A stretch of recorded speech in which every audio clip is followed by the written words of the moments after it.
So in this video, we're going to be talking about graphing a quadratic function using your TI Nspire. So as you can see, I opened up a new document and I have my little table open. So I'm going to graph x squared minus 3x minus 4.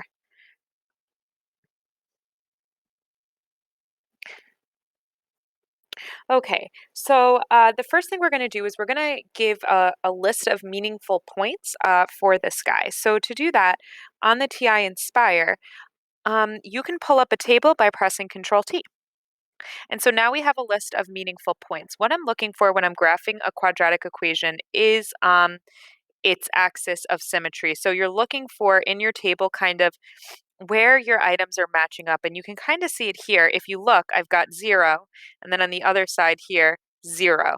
And then I've got -4, -4, and then I've got -6, -6. So do you see the symmetry?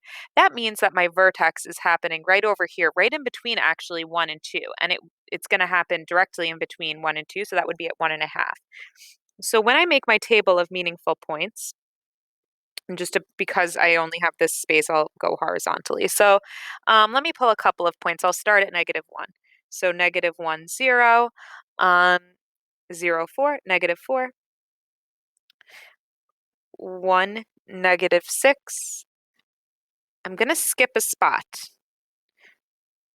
2, -6. And I could just follow the symmetry. -6, -6, -4. I know this is going to be -4, and you'll see that on the graph here.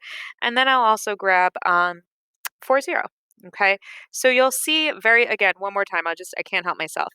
Here we have symmetry 0, 0, 4, -4, -6, -6. My vertex is going to happen here. Now it's weird. The reason that my vertex is not showing up in my table is because the vertex is actually happening between 1 and 2, and my table doesn't automatically generate that. So now you're probably wondering, well, how are we going to get the coordinates of that vertex? We're going to use the trace feature. So menu, trace, and I'm going to change my trace step to count by ones. And now I'll menu, trace, graph trace. And so as I creep, you'll notice, look it automatically snapped to my minimum. My minimum was at 1.5, -6.25. So I'll put that in here. 1.5, -6.25. And I always like highlighting or making sure that my vertex on my table is really sticking out, and you should too. So here's my vertex. All right, so now I just need to graph this guy. So I'm going to go ahead and do that.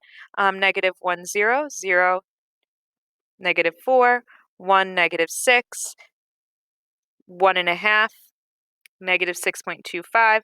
So again, as I'm graphing this guy, you'll see my symmetry. When we graph a parabola, we always make sure it's a nice smooth curve. Oopsies. And that we include arrows at the ends. Okay, so this is my guy, and I'll name him f of x because that's what he's called. So now I can come in and answer these questions. So my vertex, remember, I didn't see it in the table, so I had to find it using the trace feature. A vertex is always a point. So 1.5, -6.25. X-intercepts. My x-intercepts you can see from the graph are at -1, 0, and 4, 0. You can also see them in the table. My x-intercepts are when y is equal to 0.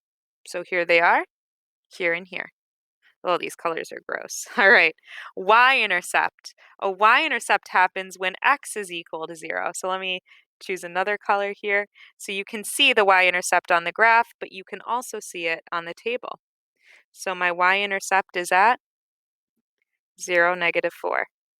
Okay, last but not least, I've got this little row here, axis of symmetry, and I always will make that big giant X for axis of symmetry because it's an equation. It's always X equals, and it's wherever it's getting cut in half.